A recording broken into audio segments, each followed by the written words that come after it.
Hello, you wonderful people, and welcome to another episode of Not Too Comic Book. This being a show, we're talking about TV shows that are adaptations of comic books. For today's episode, I'm going to talk about the latest episode of Harley Quinn. A lot of really interesting things went down in this episode, so let's break it down. So first and foremost, I love that they're moving into one of Catwoman's mansions, or at least at one of her places, but she's like, yeah, the guy I'm living with kind of has like a little mansion, so like there's one wing by myself. I'm like, oh yeah, like the whole you and Batman thing, interesting. And I love that it's like he's rubbing her feet and he's like, oh, is that good or something? She's like, no, that's just, it's not working or something like that. And I was like, because obviously there was that whole debacle, obviously, you know, publicly, where it's like, oh, they had a scene of Batman going down on Catwoman and that whole thing. I'm assuming that was going to be that scene that they had to change to just him giving her, rubbing her feet. I don't know, it's just, the fact is, seeing Batman like that, he's just kind of like, oh, okay, and just like sitting there, just kind of almost defeated because she doesn't enjoy it's just kind of like, yeah, you're kind of almost my plaything, so. But obviously, it's your awards, the VIDS. It's the 83rd anniversary, 83rd annual VIDS, and I love that it's in Crime Alley. I'm like, that's so effed up. Batman kind of gets it from every angle. First and foremost, that is being on Crime Alley is super messed up. But I mean, I guess it makes sense. Crime Alley isn't. I mean, its big name to fame is the Bruce's parents getting murdered there, but I mean, I'm sure other crime went down there too, but maybe that's like one of the biggest highlights in Gotham. But also, Selina ends up winning a Joe Chill award, which I'm like, you're kind of pseudo-dating Batman and Joe Chill. I mean, once again, it just depends on the continuity. Typically, Joe Chill's the one that ends up killing Bruce's parents, so that's fucked up on so many levels. I love it. And I love that she ripped everyone a new one, being like, yeah, the only reason why you're giving, I'm not even really a villain, I'm an anti-hero. The only reason why you're giving me this is because I'm black. And everyone went, ugh. It got awkward. It's like, yo, she's like, what about Black Manta over there? He never gets any, like, attention for him putting in the work. And Joker's like, he's black? Oh, I love it. It's, and she just like bounces. To be fair, like Catwoman's too cool for the scene anyway, but it's like, I love that she called it out like that. I mean, obviously kind of being serious, but also parodying like real life in a sense that it's like, yeah, that's kind of an issue in real life a lot of people have. And it's almost like, yeah, like, and I love that when she left the stage, like Black Manta was the only one clapping. Side note, I love being able to see all these different villains because you're like, oh, I think I saw Cheetah, Deadshot, we saw Nora, Mr. Freeze's wife, Nora, obviously Man-Bat, and it's like, Joker's like, I hope we don't have to censor that. I'm just kidding. That was a very lovely speech about your mother's leukemia. It's like, Jesus, Joker. Reverse Flash, we saw, I think, obviously Gorilla Grodd's there, because it's like, oh yeah, Gorilla Grodd looks great, but Bane sucks. It's like, Bane is always getting it from every angle. I want to say that was Toyman sitting at the same table with Reverse Flash, and I want to say it was Killer Frost there at that table too, so. And there's someone, you saw someone in the back of someone's head, I was almost like, is that supposed to be, I wonder if that's supposed to be Zod or not, but either way. But I also love that, like, Ivy and Harley aren't the only gay couple in town, and obviously they're not even the first gay couple in Gotham. The first gay couple was, like, Riddler and, was it Clock King or whatever? And I was like, oh, that's actually really sweet, because I was like, wait, has... and like Riddler being like, yeah, the hardest riddle for me to solve was my sexuality. And I'm like, wow. And the awkwardness between him and Clock King trying to like work out the whole kissing and everything. At first I was, but that also kind of got me wondering, like, has Riddler ever been, sexuality?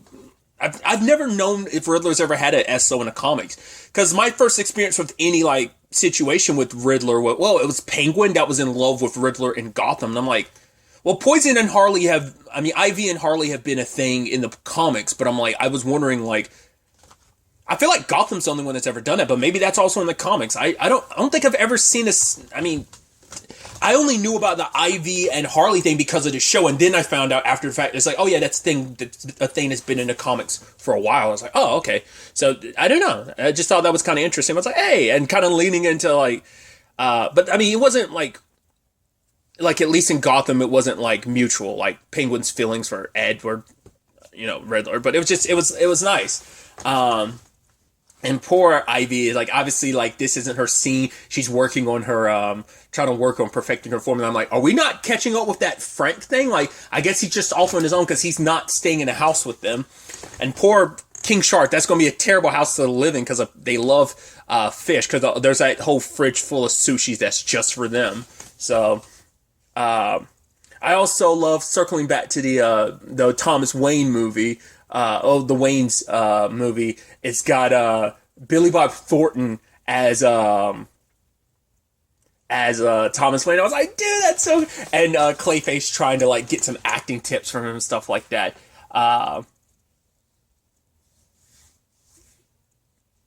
Also, what was it? Luther now. Luther, I think it was like Luther owned tomato sauce. It's like, oh, he has his own tomato sauce. And I also love the in memoriam to all the villains that died, like Scarecrow, and then like the whole Mr. Freeze saying, it's complicated. The Fairy Queen getting getting decapitated.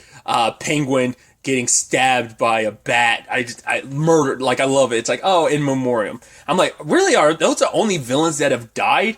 That's interesting. But I should also talk about Joker's opening sequence. I mean, obviously, like, that's the code opening for, like, an awards show. His code opening was a reenactment of him killing Jason Todd. He didn't get to it, but I was like, that's super fucked up. Once again, the fact that Selena's also at this award makes that even more twisted, because you're kind of dating the guy, but maybe it's just like, who cares? But it's like, that was his opening number, and it's like, what was that? It was like, oh, that's so Joker or something like that was the theme song. I was like, oh, I love it so much. And it's just like, and he's kind of doing a little bit of a sing-songy rap to it. And you're just like, oh, God, this is amazing. I love it. So, I like the Villain Awards show. I wish we could get that more often. That was actually pretty dope. But I love that, obviously, the awkwardness is that they end up running into Kiteman. And Kiteman being the positive, lovable idiot he is, which I have to look into it because I haven't checked in on it in a while. But I know that Kiteman is supposed to be getting his own spin-off where, like, he's running a bar or something like that. I think it's supposed to be kind of, like, almost Cheers inspired. So I'm curious when that's going to happen. I'm assuming, like, maybe he's going to spin off from this and have his own show. But, yeah, he's got a new girlfriend. He's like, yeah, but she's super... It's like, yeah, I'm in a new relationship. It's like, wait, you and Bane are dating? He's like, what? No, he's like, but he's a seat filler because his girlfriend hadn't shown up yet. And Bane's like, yeah, they're talking about how awkward it is. If they gave me back the pasta maker, it wouldn't be so awkward. They're not talking about you, Bane. He wants to be a part of the conversation. You're not the reason why this is awkward. They're not thinking about you. They don't care. They're just talking about how awkward it is. Like, right, Ivy's having to be around her ex-fiance who she left at the altar after cheating on multiple times with Harley, ended up leaving him at the altar for Harley, so... And once again, him being like, yeah, that, like, kind of like being so positive about it when, like, Harley nailed, like, what was so awkward about it. He's like, yeah, that's it. But obviously for Ivy, this isn't really her scene, so she went outside and she sat down with someone, and that ended up being, like, Golden Glider. I was like, what? That's crazy. She's technically popped up live action wise because she was played by, I want to say, oh God, Peyton List, and which is so interesting too because. Dude, that's so meta when I thought about that. Oh, God, I had to stop myself because okay. So she played, like, on The Flash. Because I don't remember, because she's related to Leonard Snart, Captain Cold in The Flash. I don't know if that's a thing in the comics or not. But, like, I want to say they're siblings. I was about to say, like, I don't think they were dating. I think they're siblings. She only popped up, like, maybe in the first or second season. And then she kind of got referenced, like, once or twice after that. But the reason why I think that's so interesting, just, they weren't thinking about this, but I think it's kind of interesting. Well, she played Golden Glider, because that was her character's name. I don't think she ever kind of, like, officially took on the mantle, maybe. I don't even know if she ever put on the suit or anything like that, but regardless. I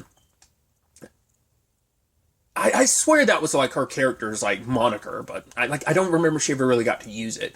Either way. The reason why I find it interesting is in Gotham, she also played an older version of Poison Ivy, Which I'm like, dude, two characters. She played the same character in two different characters in the DC related live action stuff, and just for them to end up like in this scene together is so interesting because she's dating Kiteman. I didn't know that's like her deal. Like she has like these skates that kind of let her float and stuff like that. They're kind of like magical skates, which is like, oh wow, they're almost like kites for your feet. She's like, yeah, that's what Chuck said. It's like, huh, and like her and Ivy like immediately hit it off because they're talking about like how much of a good guy.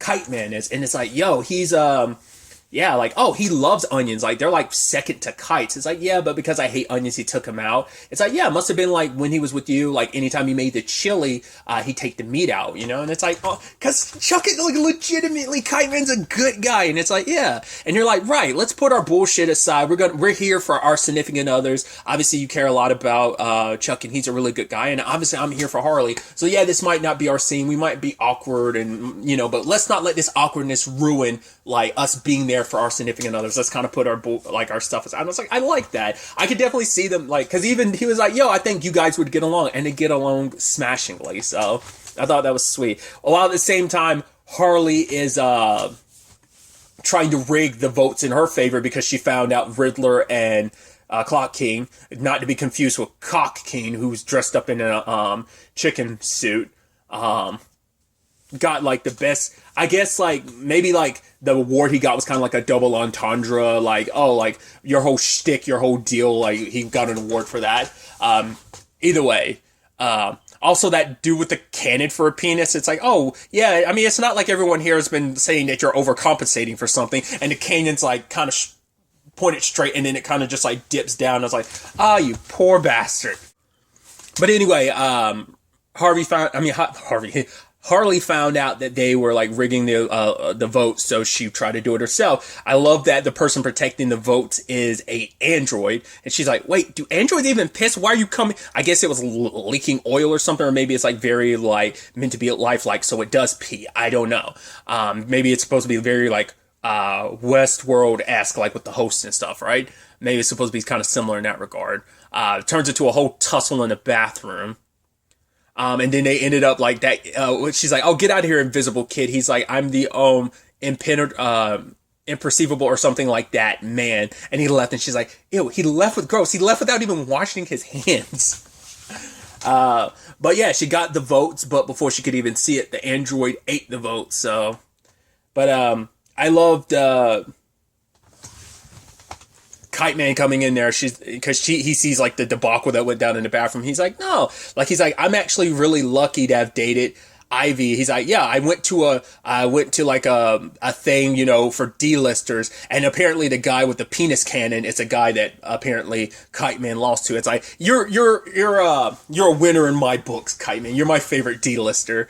But he's like, yeah, like he would have never had the confidence to really go out there and be out there. Like obviously, like Ivy kind of like brought him out of his shell, so he's really thankful of that. And he's like, look at where they are now, both of us, like we're both like really happy where we are, and like, you know, you and Ivy make a great couple. And you know, and I brought up previously in an episode about like in a previous episode about like, you know, relationships about compromise. Harley's like, right, I was so caught up in winning because all her, and it's kind of what I was saying before, like it seems like her only basis for a relationship is based on Joker, and she obviously she has that foresight now to be like, no, like in retrospect, it's like, oh, it was a terrible bad relationship. But for her, it's like they won couple all the time, best couple all the time, but problem is that he ended up always getting the award and she never got it. Sometimes he didn't even invite her. In fact, he brought one of the goons, Dean, which apparently Dean was also his date for this as well. And I love that Ivy's like, oh, Dean. I'm like, oh, I guess everyone knows Dean. But like Harley was like, no, like I should have been here to kind of support you. But then Ivy's like, no, like this is obviously important to you, so it's important to me. But they were like, you know what? Let's get out of here. Like, fuck this award. It don't mean anything. And they bounce. But turns out they ended up winning, poor Riddler and Clock King. And Joker's like, cool, because they're not here, I'm going to take the award. Yeah, on their behalf. He's like, oh, you asshole. And he's just like thankful. He's like, oh, shout out to Dean, to his lovely lady at home, which I think it's like, hey, you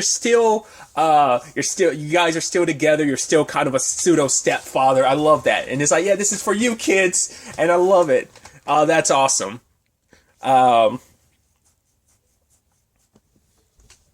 And at the same time, all this is going down. There's a whole situation with Clayface pretending to be James Gunn. And I was like, at first I was like, wait, has James Gunn even acted? And like, when the moment he was talking about his role in Gilmore Girls, I was like, wait, he was on, like, has James, writer and director, I didn't know, like, have you done any acting? But Billy Bob calls him out. It's like, oh, you looked up the wrong Gunn. Sean is the one that was acting. I was like, oh, okay, that's what I thought. I thought he was the actor of the family. I didn't know. Okay.